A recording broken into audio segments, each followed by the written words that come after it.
SSC మరియు railway exams లో ఇలాంటి క్వశ్చన్స్ ని ఫ్రీక్వెంట్ గా అడుగుతుంటారు. ఈ క్వశ్చన్స్ అన్నిటిని 60 సెకండ్స్ ఎలా సాల్వ్ చేయాలో తెలుసా? తెలియపోతే నేర్చుకోండి మీ ఫ్రెండ్స్ అని షేర్ చేయండి. ఒకసారి చూడండి, √12 + సో ఆన్ ఇన్ఫినిటీ ఆన్సర్ ఏమవుద్ది? √12 - సో ఆన్ ఇన్ఫినిటీ ఆన్సర్ ఏమవుద్ది? √12 సో ఆన్ ఇన్ఫినిటీ ఆన్సర్ ఏమవుద్ది? √12 దీనికి ఆన్సర్ ఏమవుద్ది? జాగ్రత్తగా గమనించండి. ఇక్కడ మీరు చేయాల్సి ఏంటంటే ఇక్కడ 12 ఉంది కదా, ఈ 12 ని ఎలా రాసుకోవాలంటే మీరు n × n+1 ఫార్మ్ లో రాసుకోవాలి. సింపుల్ గా మాట్లాడంటే 2 కాన్జుగేట్ నెంబర్స్ కింద రాసుకోవాలి. 2 కాన్జుగేట్ నెంబర్స్ కింద రాయాలన్నప్పుడు ఇక్కడ చూడండి 12 ని ఏమని రాయొచ్చు అంటే 4 × 3 కింద రాసుకోవచ్చు. అవునా కదా? సింపుల్ గా చూడండి, ఇక్కడ డిఫరెన్స్ ఎలా ఉన్నారంటే 1 కింద కనపడాలి. ఇప్పుడు చూడండి ఇక్కడ ప్లస్ ఉంది కాబట్టి అప్పుడు మీరు చేయాల్సి ఏంటంటే ఈ రెండిట్లో హైయెస్ట్ నెంబర్ ఏమిటి అంటే 4. అందుకని దీనికి ఆన్సర్ ఏమవుతుంది అంటే 4.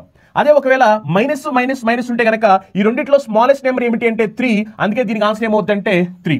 అదే ఒకవేళ ప్లస్ లేదు మైనస్ లేదు, జస్ట్ ఇలా సో ఆన్ ఇన్ఫినిటీ వరకు ఉంది అనుకోండి, అప్పుడు లోపల ఏది ఉంటే అది ఆన్సర్ అవుతుంది. ఇక్కడ లోపల 12 ఉంది కాబట్టి దీనికి ఆన్సర్ 12 అవుతుంది. ఈ క్వశ్చన్ ఇన్ఫినిటీ వరకు లేదు, అప్పుడు ఏం చేయాలంటే లోపల 12 ఉంది కాబట్టి ఫస్ట్ 12 రాసేయండి. ఆ తర్వాత మీరు చేయాల్సి ఏంటంటే రూట్ అంటే 1/2. అవునా కదా? అందుకనే ఇది 1/2, ఇది 1/2, ఇది 1/2, ఇది 1/2. మీరు చేయాల్సిన ఏంటంటే డినామినేటర్ లో 2 ఉంది, అందుకనే 2 × 2 4, 4 × 2 8, 8 × 2 16.